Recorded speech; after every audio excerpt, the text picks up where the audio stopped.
Salut à tous, je vous souhaite la bienvenue dans ce nouveau tutoriel. Donc je vais vous faire une petite démonstration sur ce qu'on va créer aujourd'hui. On a un lien où on propose à l'utilisateur s'il veut télécharger le fichier. On clique.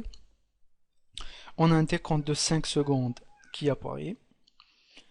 Vers la fin du décompte, on affiche à l'utilisateur une petite image pour le prévenir que son téléchargement s'est bien déroulé. Et j'ai ici WinRAR qui apparaît puisque mon fichier est compressé. Je vous montre les dossiers. On a un dossier image qui contient notre image de fin qui se nomme checked.jpg. Le dossier JS qui contient la librairie jQuery. Mon fichier compressé et mon index.php. Donc je vous rappelle que les fichiers qui portent l'extension zip ou rar sont automatiquement téléchargés par le navigateur. Donc il ne cherche pas à comprendre, il télécharge. L'index.php, on va virer son code. On actualise, on a une page blanche. On va saisir nos balises HTML traditionnelles. Comme title, on va dire par exemple décompte. Parfait. On va créer notre lien.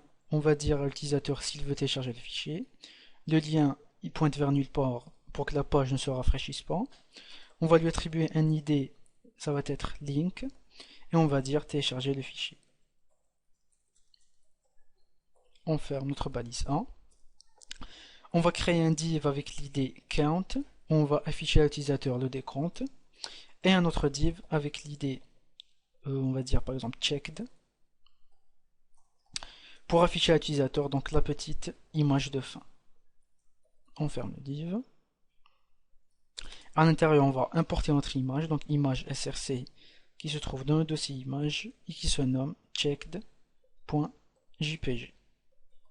Parfait. Un petit texte alternatif, on va dire image. Si on actualise, on a ça. Donc l'image, on ne veut pas qu'elle apparaisse par défaut, on va la virer. Un petit style entre le head. C'est déconseillé de coder du CSS dans la même page. Donc chez vous, importez un fichier .css. Donc notre checked, on va la display none.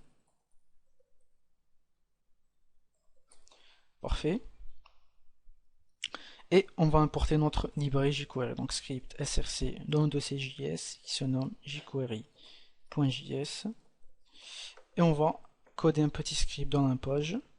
Donc la même chose, c'est déconseillé, mais pour le tutoriel, pour qu'on aille rapidement, on va document ready function point virgule. On va créer un petit événement sur notre lien link, celui-ci, point click, c'est-à-dire si la personne clique sur le lien, function accolade parenthèse point virgule. Parfait. On va créer une variable, on va l'appeler temps, qui va être égale à 5, c'est-à-dire 5 secondes pour notre cas. On va créer un intervalle dans une variable qu'on va nommer intervalle. Et on va appeler notre fonction setIntervalle, parenthèse, function, parfait, accolade, et on ferme. Ici, ce qu'on va faire dans le div qui porte l'id count, on va afficher donc l'intervalle count.text, notre temps de 5 secondes. Donc pour que le décompte puisse apparaître, la variable temps, on va lui soustraire un 1, donc temps moins 1, donc pour que ça aille de 5, 4, 3, 2, 1, etc. Donc je vais vous faire un petit test ici. On actualise, je clique sur le lien, et on voit ici le décompte qui apparaît. Donc ça défile rapidement, puisqu'on n'a pas attribué de temps à notre fonction. Donc on va rajouter ici virgule et 1000 millisecondes. Donc pour que le décompte, c'est-à-dire la soustraction entre chaque chiffre, se fasse en 1 seconde. On actualise, on clique, et on a ici 5, 4, 3. Vous allez voir ici, on aura un petit problème. Donc il va continuer à soustraire un 1, on aura des chiffres négatifs. Donc on va y remédier dans quelques temps. Donc ce qu'on va dire ici, if le temps est égal à moins 1 et non pas à 0. Donc je vous explique. Donc quand le temps est égal à 0, le temps initial est égal à 0, donc 0 moins 1, ça donne moins 1. Donc pour qu'il puisse s'arrêter à 0, donc on va dire quand le temps est égal à moins 1. Logique. Donc s'il est égal à moins 1, on va arrêter le décompte avec un clear intervalle. De quoi? Notre variable intérieure intervalle. Point virgule. On va faire un petit test. On clique. Donc 5, 4, 3, 2, 1 et 0. Parfait. On a le résultat voulu. Donc quand la personne clique aussi, on veut plus afficher ce lien, il sert plus à rien. On va faire un fade out du link, link.fade out, parfait. Donc on va faire un test. On clique, le lien disparaît. Donc on va afficher ici un petit texte devant le décompte, on va dire téléchargement. Télécharge dans et on affiche le décompte. Parfait.